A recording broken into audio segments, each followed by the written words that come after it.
साथियों, जयंती मनाना, शादी कराना सिर्फ हमारा मकसद नहीं है। हमारा मकसद है कि हमारा समाज के अंदर हिम्मत आए, हमारे समाज को एक बड़े मंच से मार्गदर्शन दिया जाए कि एक तरफ जब आप अम्बेडकरवादी होते हो तो आप कहते हो कि ये पत्थर पूजा मूर्खता है, किसी के गोरा गणपति को गाली देते हो, किसी के घोड़ को गाली दे देते हो, किसी के किसी को दे देते हो। लेकिन अभी अभी बात गुरु रैदास जयंती की आई तो गुरु रैदास जयंती पे वो अम्बेडकरवाद का ढोंग करने वाला आदमी माथे पे कलंक रगड़ के, माथे पे ब्राह्मणवाद रगड़ के गर्वान्वित हो रहा है।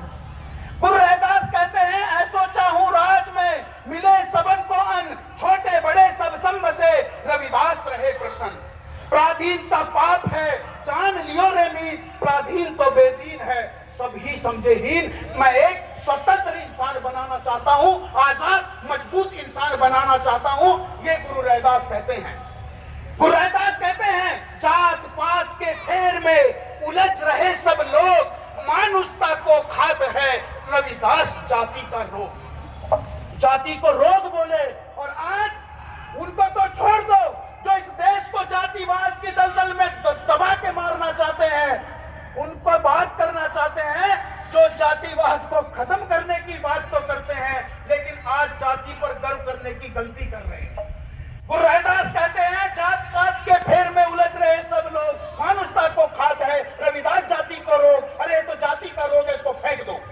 और आज हम कह रहे हैं the great Chamar, the great Gujjar, the great Ahir, the great Gadariya, the great Jat, the great Hindu, the great Musalman. तो बाबा साहब अम्बेडकर 26 नवंबर 1949 को संविधान सभा में कह रहे थे, जिस दिन तुम अपने देश से बढ़कर के अपनी जाति, धर्म, भाषा, क्षेत्र, लिंग के आधार पर इस देश का निर्माण करने की कोशिश करोगे कि ये हिंदू राष्ट्र बन जाए, ये तो दूसरा आदमी कहेगा इसे मुसलमान राष्ट्र बनाओ, तो तीसरा कहेगा इसे सिख राष्ट्र बनाओ, तो कोई कहेगा इसको बुद्धिस्ट राष्ट्र बनाओ। बात यही नहीं रुकेगी, बात आगे बढ़ेगी और फिर एक कहेगा इसे चमरिस्तान बनाओ, इसे गुदरिस्तान बनाओ, इसे सैनिस्तान बनाओ, इसे नाइस धोबिस्तान बनाओ और ये देश टुकड़ों टुकड़ों में बच जाएगा।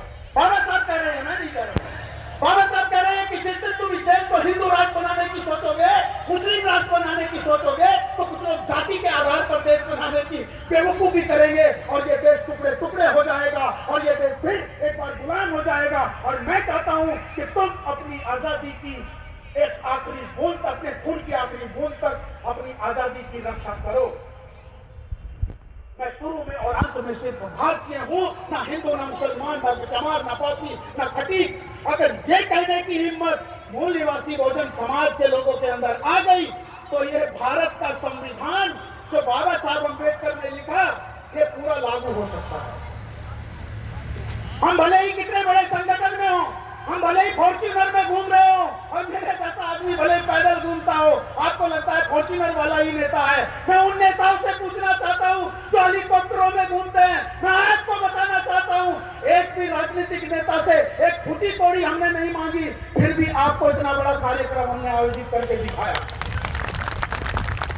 आप लोग छोटी सी जयंती मनाते हो तो बड़े वाले कुर्ते के पल्ले वाले, बड़े कुर्ते वाले नेता को बुलाते हो, 500 रुपए देता है, आपको बेवकूफ बनाता है। उनको बताना चाहता हूं, 117 दिन हो गए हमारी 5 माओं को, 5 बूढ़ी औरतों को, 80-80 साल की बूढ़ी औरतों को, और एक बिना माँ बाप की बेटी इधर बैठी है, मैं उनको मंच पे बुलाना चाहता हूँ।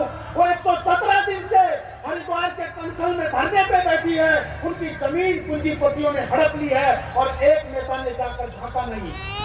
किसी का कुत्ता मर गया तो नेता बहाना ढूंढते घूम रहे हैं और उन्हें जाके नमस्ते